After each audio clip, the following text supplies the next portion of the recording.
kembali lagi bersama Ridwan Hanif di outletmax.com. Kali ini kita mau review sebuah motor Matic Honda Spacie BGM-FI 110 yang keluaran 2013.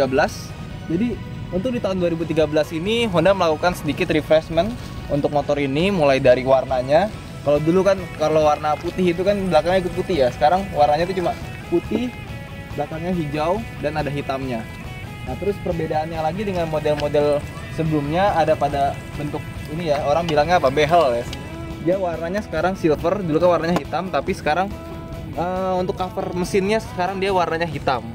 Jadi perbedaannya nggak banyak, cuma itu aja. Terus untuk desain, sebetulnya motor ini desainnya itu udah dirancang untuk motor global, jadi bukan untuk Indonesia. Kalau misalnya kita lihat Supra X atau mungkin Honda Beat cuma ada di Thailand atau di Indonesia aja ya, Asia Tenggara tepatnya. Tapi ini di Eropa, di Amerika sampai Jepang pun dia masih ada dengan nama Honda Dio atau Honda Spacie. Nah, untuk Honda di Indonesia dia namanya Honda Spacie. Dia udah memiliki fitur-fitur yang dimiliki semua motor Honda, seperti misalnya dengan parking brake lock, dan dia ada side stand switch. Jadi kalau misalnya untuk parkir, dia mesinnya langsung otomatis mati. Dan dia punya kontak kunci itu dia berbeda sama motor Honda lainnya, karena kalau yang biasa itu kan dia nggak dapat ini ya, iluminasi. Jadi kalau malam ini dia nyala warna hijau, dan dia kalau ditutup dia sama kayak Vario, udah ditutup nyala, kita tutup dia dilepas langsung otomatis kunci, jadi harus dibuka lagi. Kalau Revo kan mesti dicekrekin dulu ya, dia udah langsung otomatis ya. Dari desainnya motor ini cukup besar, terutama dari depan tebengnya. Dia ini besar karena di dalamnya itu ada aki di dalam, jadi untuk menghemat ruang dalam itu dia naruh aki di depan. Terus lampu sein juga ditaruh di sini bersama lampu senjanya di bawah kecil. Dan ini ada depan lampu besarnya ini, dia taruhnya di atas bukan di bawah. Kalau misalnya motor ini dinyalakan kurang lebih warnanya kayak gini. Nah, dia ada lampu nyala di sini dan sini. Dan untuk lampu seinnya dia nyalanya di sini. Ini yang kiri juga di sini. Oh iya, satu lagi dia perbedaan dengan versi yang 2010 kemarin ya. Dia ini warnanya sekarang warna hitam. Untuk warna shock depannya, dulu kan warnanya silver ya, seperti behelnya. Jadi ditukar antara yang depan sama belakang. Terus untuk pembelian yang sekarang itu dapat gratis paket aksesoris dari Hondanya. Ada 4 aksesoris. Terus yang pertama ini dikasih gratis, namanya apa, visor ya. Terus di bawah ada karpet warna merah. Cuma ini nggak pantas banget, ini warnanya hitam, hijau, putih. Taunya di sini warnanya merah. Di sini juga dikasih aksesoris untuk air filternya. Ini juga di bagian knalpot dia dikasih aksesoris. Tapi ini sorry, motornya agak kotor. Nah, desainnya lagi dari sini itu dilihat gimana ya? Cukup proporsional. Cuma masih nggak bisa ngelihat bahwa ini motor nggak bisa kelihatan langsing, emang gendut. Tapi nggak apa-apa. Motor ini dia keunggulannya itu pada dimensinya yang besar karena dia punya kapasitas bagasi yang sangat besar. Ini bisa masuk helm, tidak cuma helm aja, di sini masih bisa ada barang lagi ya, mau naruh apa, mungkin sepatu atau apa. Dan dia juga di sini ada sedikit tonjolan, jadi helm bisa masuk. Dan kalau misalnya punya jaket segala macam dimasukin ke dalam helm terus masukin lagi, ini masih gede dalamnya. Nah, terus untuk kapasitas tangki bahan bakar sendiri ini dia punya kapasitas 5,5 liter. Dan kalau misalnya bensinnya tumpah, nggak perlu khawatir karena di sini udah dilindungin sama karet. Dia langsung terbuang ke sisi sininya, ada lubang gitu. Masih menggunakan bensin tanpa timbal, tapi premium aja cukup sebetulnya. Kita pengen tahu seberapa nyaman sih motor ini untuk digunakan untuk sehari-hari. Pertama kita bicara masalah ergonomika. Motor ini punya bangku itu paling panjang dibandingin motor sekelasnya ya. Dibandingin Honda Beat, Mio J dengan harga yang 13 jutaan, dia emang paling panjang, paling lebar, tapi bukan berarti paling nyaman karena dia punya jok itu sangat keras sekali, seperti Honda Beat lah. Emang motor-motor Honda kan biasanya bawaannya emang nggak begitu nggak begitu empuk ya. Kalau dibandingin sama Yamaha mungkin pasti kalah empuknya. Cuma beruntung dia lebar, jadi kalau misalnya suka bawa keluarga mau dibikin berempat sekaligus kayak orang-orang zaman sekarang gitu ya, bawa motor anaknya 2 gitu, itu semuanya bisa lebih nyaman. Ergonomikanya ini juga dia yang paling enak itu dia punya jarak dari bahu ke tangan itu dia sangat pendek, jadi nggak begitu pegel. Sama dia bagian penopang dari sini ini karena dia lebar jadi lebih lumayan nyaman. Dan dia ini kakinya juga pas dibandingin sama motor kayak Honda Beat yang lebih kecil ya. Nah dia juga punya di sini punya tempat storage yang cukup luas. Ini bisa, ini minuman aja masih lowong ya. Sebelah kanan juga ditaruh minuman juga bisa, tapi agak sedikit sempit kalau di bagian sini. Dan bagian speedometer ini juga kelihatan sangat jelas sekali. Speedometernya besar, jelas, dan simpel banget, cuma ada kecepatan dan ada fuel meter. Desainnya nggak aneh-aneh kayak motor-motor yang lain gitu. Jadi cukup simpel, pokoknya informatif.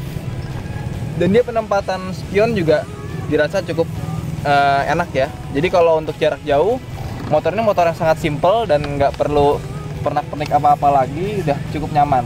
Cuma kalau menurut gua kalau bisa ditambahin anti panas sedikit ya, yang kayak jaring-jaring gitu, karena ini joknya emang agak keras banget, apalagi kalau buat jarak jauh. Dia juga punya deck di sini, dia lebih pendek, jadi buat bawa barang itu kurang bisa banyak, karena dia ada masuk ban sedikit ke sini. Dia bannya agak masuk ke dalam, jadi dia rangkanya agak menjorok ke dalam, tapi itu nggak masalah. Untuk mesin, motor ini menggunakan platform sharing dengan Honda Beat dan Honda Scoopy, sama-sama 110 cc. Jeroan-jeroannya juga bisa bertukar spare part ya, walaupun ada beberapa spare part yang berbeda sedikit. Dan soal tenaga dan masalah konsumsi bahan bakar itu bisa dibilang 11-12 lah. Motornya cukup irit karena udah menggunakan teknologi injeksi, dan sayangnya cuma motor ini belum dikasih radiator. Jadi kelemahan Honda injeksi yang ada saat ini yang untuk kategori 110 cc, dia ini suka dreaded mesinnya, tapi nggak masalah kalau dreaded itu bisa dibalikin ke tempat servis untuk diganti mangkok koplingnya. Terus dia ini kalau misalnya dipakai buat macet-macetan setiap hari itu seperti Honda Revo, Honda yang lainnya, dia kadang-kadang suka mati mesinnya karena kepanasan. Nah, untuk masalah mati mesin ini sebetulnya hal yang wajar. Kenapa? Karena ini untuk menyelamatkan mesin dari kerusakan ya, kan kalau kepanasan dia bisa rusak ya. Jadi dia otomatis ada switch untuk matiin mesinnya. Jadi kalau misalnya di jalan mesinnya mati karena kepanasan, karena macet, itu sebetulnya hal yang wajar. Ya, untuk akselerasi motor ini cukup responsif di antara kecepatan 20 hingga 60 km per jam.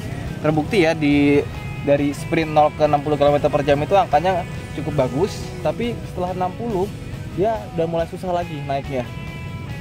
Tenaga mesinnya udah mulai terasa, udah mulai susah. Dan untuk mencapai 100 lebih dari 100 pun agak susah kecuali jalannya menurun. Hal itu terjadi karena motor ini emang motor matic umumnya dia punya akselerasi itu di putaran bawah dibandingin sama putaran atas. Nah, jadi motor injeksi itu kalau dinyalain dia pasti ada saklar engine-nya. Nah, ketika kita mau hidupkan itu sebaiknya tunggu sampai lampu ini mati baru kita nyalakan. Itu tandanya dia fuel pumpnya bekerja untuk masukin bensin ke dalam injeksinya. Habis itu untuk menyalakannya kita harus injak rem kanan atau kiri sama aja sambil dipencet sedikit.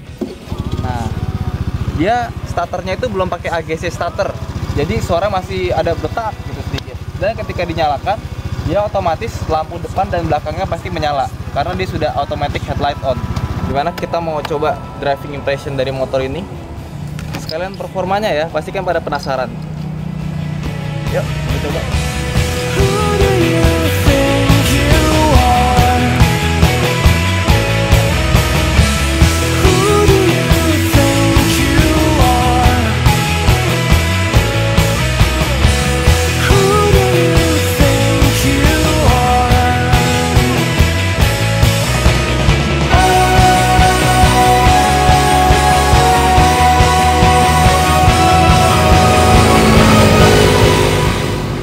Ride and handling, motor ini sebetulnya hampir sama kayak motor-motor matic lainnya, cukup lincah walaupun dia punya bodi besar.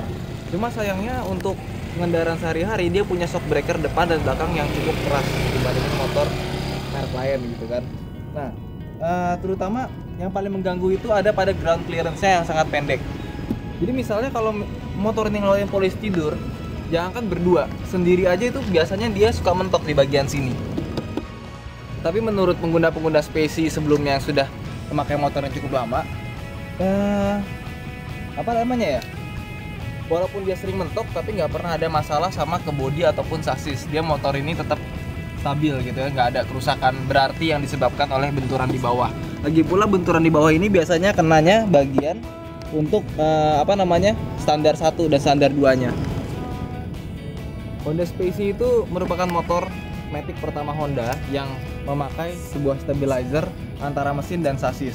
Makanya semenjak motor ini dan dilanjut dengan Honda Vario 125 yang baru, itu dia punya getaran mesin itu sangat minim dibandingin motor-motor matic lainnya, mulai dari getaran di bodi hingga getaran di stang.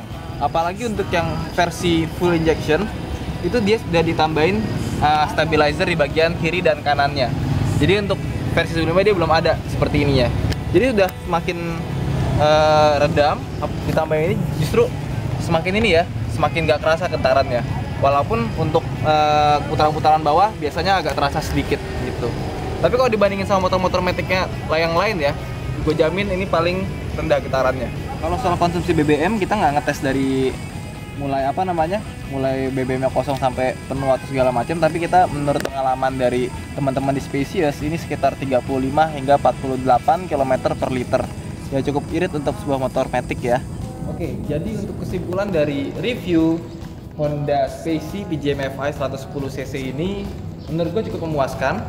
Pertama dengan kelebihan-kelebihannya seperti dia punya bagasi yang sangat luas, terus dia punya jok yang sangat panjang, dan dia juga punya tangki bensin sebesar 5,5 liter yang lo nggak bakalan dapet di motor sekelasnya. Motor ini bisa didapatkan dengan DP yang sangat murah, cuma Rp500.000 aja, dan cicilannya nggak nyampe Rp600.000 sebulan. Jadi kenapa motor ini cukup banyak ya? Kalau misalnya Yamaha mau ngalahin Honda kayaknya agak susah deh kalau misalnya Yamaha masih di atas 1 juta DP-nya. Oke. Terakhir kita mau terima kasih buat Spacious, Spacie Helm In On Kaskus. Dan tentu saja kita autonetmax.com, datangi juga situs kita, Twitter kita di autonetmax @autonetmax, dan juga channel YouTube kita bisa diklik di bawah ini. Terus juga jangan lupa Facebook kita di like juga, dan tetap setia sama Autonetmax ya.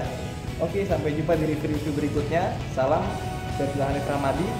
Mohon maaf kalau ada yang salah. Terima kasih. Selamat malam.